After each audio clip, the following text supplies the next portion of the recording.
In 1905, archaeologists on a quiet Baltic island began excavating what they thought would be a routine medieval burial site. What they found instead stopped them cold: mass graves filled with over 1,000 skeletons, still wearing their armor. Rusted male coifs encased skulls. Plated tunics covered ribcages. Swords and axes lay strewn among the bones. It was as if an entire army had been frozen in time at the moment of death. This wasn't a cemetery. It was a slaughter pit. These were the fallen defenders of Visby, killed in a single brutal day in 1361 when a Danish invasion force crushed a desperate peasant militia. But the real mystery isn't how they died, it's why they were buried with their armor still on, something that almost never happened in medieval warfare. In this episode, we explore the Battle of Wisby, one of the most one-sided massacres of the Middle Ages, and the archaeological discovery that turned a forgotten battle into one of the most important windows we have into medieval combat. Summer, 1361. The island of Gotland in the Baltic Sea. Gotland wasn't just any island, it was one of medieval Europe's wealthiest trading hubs. Its main town, Visby, sat at the crossroads of Baltic commerce, where merchant ships from across northern Europe came to trade furs, timber, amber, and silver. The town's warehouses were filled with riches. Its citizens had grown prosperous on international trade. And that wealth had caught the attention of King Valdemar IV of Denmark, known as a Turdag, roughly translated as a new day or yet another day, a nickname suggesting his relentless, grinding persistence. Valdemar was rebuilding Danish power after decades of weakness, and he needed money. Gotland's wealth made it an irresistible target. In July 1361, Danish warships appeared off Gotland's coast. Thousands of professional soldiers, armored in the latest steel plate and chain mail, equipped with crossbows and polearms, poured onto the beaches.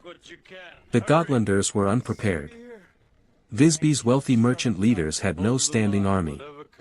What they had were farmers, fishermen, craftsmen, local militiamen with minimal training and outdated equipment. Many had never seen real combat. But they had no choice. If they didn't resist, the Danes would ransack the entire island. So the Gutnish farmers gathered what weapons they could: old family swords, hunting spears, axes, leather armor if they were lucky, and marched out to face one of the most formidable military forces in northern Europe. It was David versus Goliath. Except David wasn't going to win this time. Initial skirmishes went badly for the Gotlanders. The Danish professionals systematically pushed them back, inflicting heavy casualties. The farmers fought fiercely. These were men defending their homes, their families, everything they had, but courage couldn't compensate for the massive gap in equipment, training, and experience. By July 27, 1361, the desperate defense had collapsed back to the walls of Visby itself. There, beneath the imposing stone fortifications, the final clash occurred. It wasn't a battle. It was a massacre. The Danish troops, armored head to toe in articulated steel plate and mail, advanced in disciplined formations. Their professional soldiers had fought in campaigns across Europe. They knew how to kill efficiently.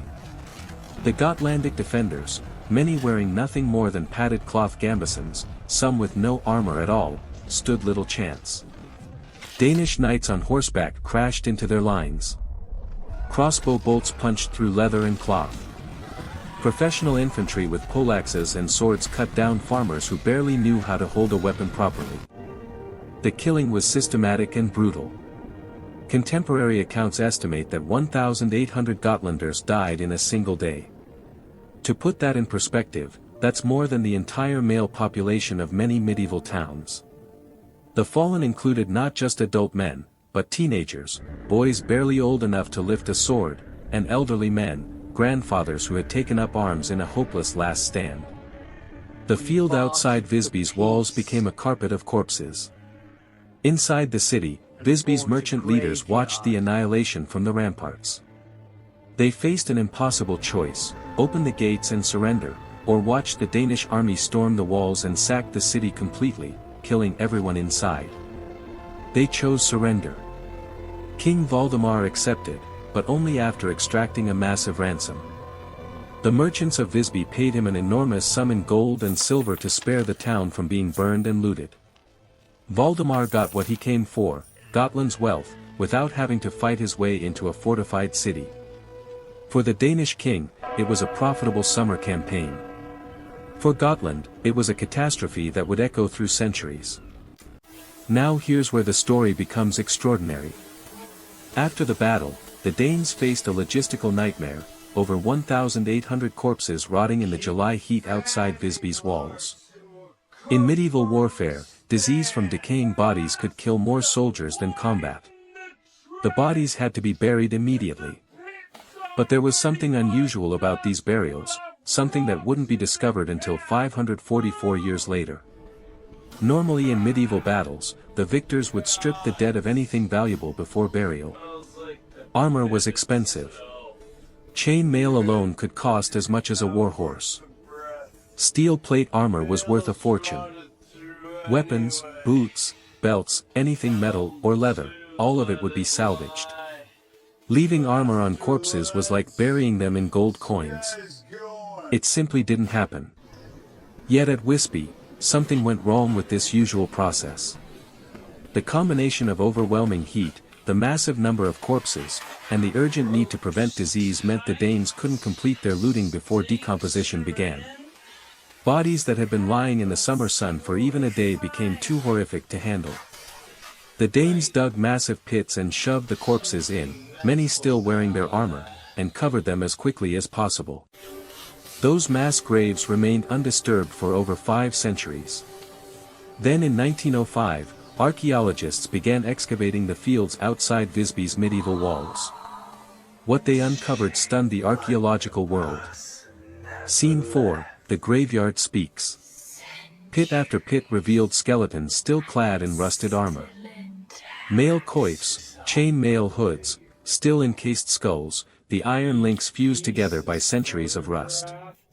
Coat of plates cuirassas, armor made of overlapping steel plates riveted to leather or cloth, remained intact over ribcages, the organic material long rotted away but the metal plates still arranged in their original patterns. Swords lay among the bones. Axes.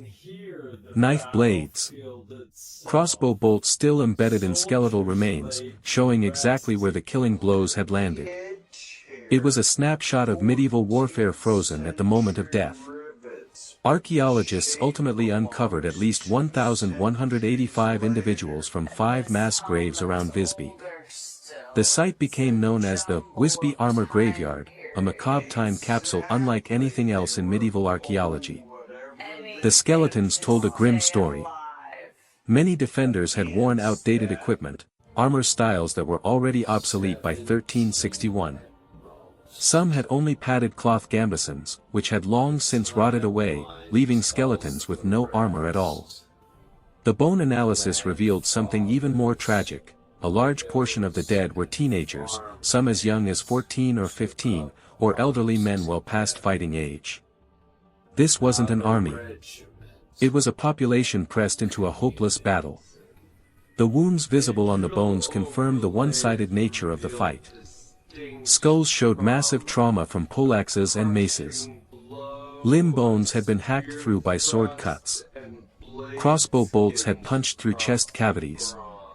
The injuries showed a pattern. These weren't warriors dying in equal combat. These were untrained, poorly equipped men being systematically cut down by professional soldiers. But for archaeologists and historians, the Wisby graves were invaluable. Military historian John Keegan wrote that the hot weather and sheer number of corpses had defeated the efforts of the victors to strip them before decomposition began, creating an unprecedented archaeological record. Nowhere else in the world do we have such a complete, preserved snapshot of what medieval soldiers actually wore into battle. Most of what we know about medieval armor comes from artwork, written descriptions, or rare surviving pieces in museums, usually ceremonial armor owned by wealthy nobles. The Wisby graves showed us what common soldiers wore, practical, often outdated, sometimes improvised protection cobbled together from whatever they could afford. It revealed the gap between the idealized image of medieval warfare, knights in shining armor fighting honorably, and the brutal reality, professional armies butchering poorly equipped militias. Today, much of the armor and weaponry from the Wisby graves is displayed in museums in Gotland and Stockholm. The mail coifs, the coat of plates, the swords and axes, all carefully preserved, still bearing the rust stains and damage from that July day in 1361. Walking through these exhibits is a haunting experience. You're not looking at recreations or artistic representations. You're looking at the actual equipment worn by men in their final moments, still bearing the marks of the blows that killed them. The Battle of Wisby's graves have been called one of the most fearsome revelations of medieval warfare known to archaeology. They expose not only the brutality of 14th-century combat but also the desperate plight of an ill-equipped militia facing a professional army, a mismatch that occurred countless times throughout history but rarely left such tangible evidence. The battle itself was quickly forgotten by history. It was a minor campaign in Denmark's struggles for Baltic dominance, barely mentioned in the grand narratives of medieval Europe. King Valdemar got his ransom and moved on to other conquests. But those 1,185 bodies, buried in haste on a summer day 663 years ago, continue to speak. They tell us about the reality of medieval warfare, not the romanticized version of noble knights and chivalrous combat, but the grinding, brutal reality of professional soldiers killing farmers who had no business being on a battlefield. They tell us about desperation, about communities that sent their sons and grandfathers out to die because surrender without resistance seemed worse. And they tell us about the thin line between life and death, glory and oblivion. If the July heat had been less intense, if the Danes had had more time, these bodies would have been stripped of everything valuable and buried anonymously.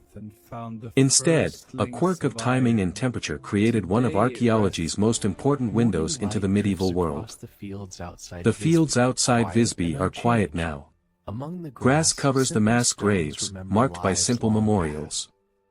Tourists walk the medieval walls, admiring the well-preserved fortifications and charming cobblestone streets, often unaware of the slaughter that occurred just beyond those stones. But in museums across Sweden, the armor remains, rusted, dented, still bearing the marks of violence. Each piece is a small monument to a man who died defending his home against impossible odds. Over 650 years later, the fallen farmers of Gotland continue to speak through their bones and rusted mail, testifying to both the horrors and the courage of that fateful summer day. They remind us that history isn't just about kings and kingdoms, victories and defeats. Sometimes it's about ordinary people forced into extraordinary circumstances, facing death with whatever courage they could muster and whatever equipment they could find. The Battle of Wisby may have been forgotten by the history books.